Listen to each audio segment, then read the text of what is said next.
They're using the psychedelic therapy that's becoming very popular for combat veterans and former fighters, people who have dealt with more like physical trauma, but also emotional trauma. And I believe that you work a little bit, or you've been researching a lot of this psychedelic therapy for this specific thing. Can you talk a little bit about that?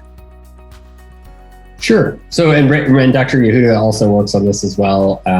But I think that when we work on this research together in the psychedelic space. But I think the simplest psychedelic medicines are a little bit complex to understand in the little time we have today. Sure. But the easiest way to understand it is that these medicines, psychedelic means to show the mind. So psyche means mind, delos means to show. So when you think about what happens in our dreams, we're getting our conscious mind that always has to be awake to protect us physically when we're in our normal waking day-to-day state, goes to sleep. And then we get exposed to all of this content that's stored in our subconscious mind, or what's called beneath awareness mind, right? So we have our awareness, which is what we're thinking about right now when we're listening to this interview, and at the same time, we have everything that is not in our awareness, right? The feeling of our clothes on our skin, the feeling of the chair beneath us, the temperature of the room, the rain or sun outside, wind, whatever it might be. There's a million things happening around us that our bodies are aware of, but we are not consciously aware of. So when we go into a dream state, this is the most common psychedelic state where we have an opportunity to show ourselves our subconscious minds. Right? And that's what psychedelic really means. You can access it with dreams. You can access it with meditation, deep breathing, yoga, movement meditation, biofeedback, float tanks, and Apollo, and with assistance from medications that biochemically change receptors or activate, I should say, receptor pathways in our brains that have now been shown to reliably induce these psychedelic states that show us our subconscious minds, right? They gently reduce, by making us feel safe and catalyzing our safety response when used properly.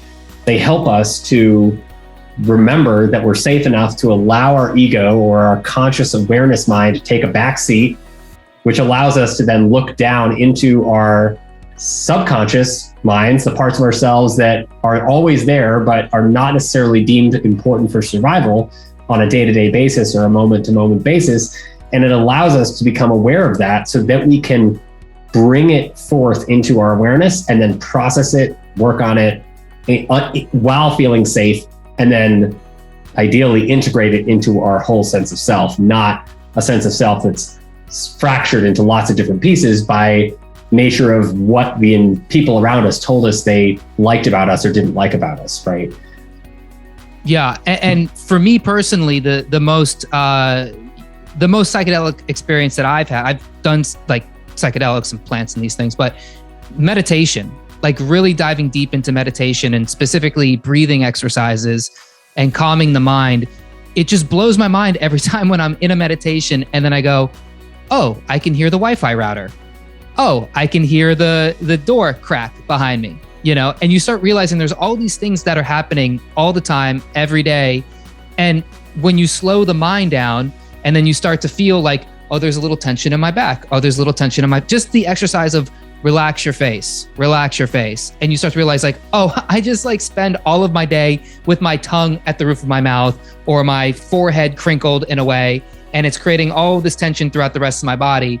And it's that process of when you slow the mind, then everything starts to loosen up. And then there's, like you said, all of these other things that are happening in the background, just simply by noticing your breath, observing the things around you. And it could all be done free of charge without any external substances.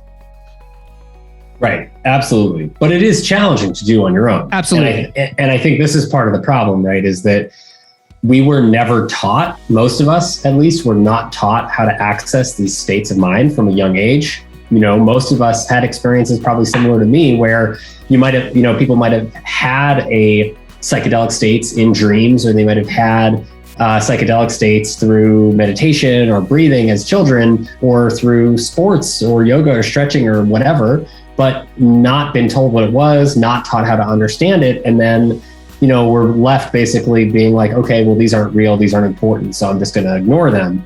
And that's absolutely not the case, right? Ultimately, we know now that when you teach kids how to do breath work, how to be aware of their breathing when they're young, how to concentrate on their breath, how to meditate, any number of these techniques make it that much easier to do when you're an adult and to tap into those when you're an adult. But really what we're talking about, regardless of whether you're starting as a kid or whether you're starting as an adult, is to expand our awareness, right? When we perceive threat from our environment, our minds and bodies go into a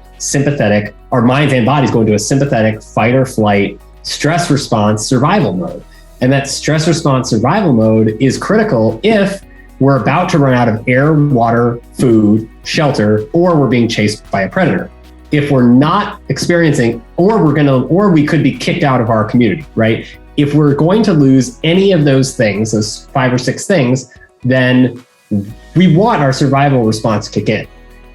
That's the doing part of our brains. But the meditation, the breath work, the processing, the healing part is the listening part of our brains, right? And our bodies. If we're always in the doing part, then we can't devote resources to listening, right? So when we think about what we want to do, we want to establish balance by practicing breath work. Breath work is balancing the doing part, that sympathetic fight or flight part, and the parasympathetic receiving, rest and digest, recovery part of our nervous system that's activated by safety, and bringing that to the forefront, because when we're safe, all of a sudden we can divert resources not only to listening to our environment, listening to our bodies, expanding our awareness, etc., and healing on a mental, emotional level. We can also naturally divert resources back to immunity, reproduction, metabolism, and weight management, sleep and energy recovery and restoration, right? All of these parts of our body, creativity, right? All these parts that are deemed unnecessary in the moment of threat. Yeah, and I see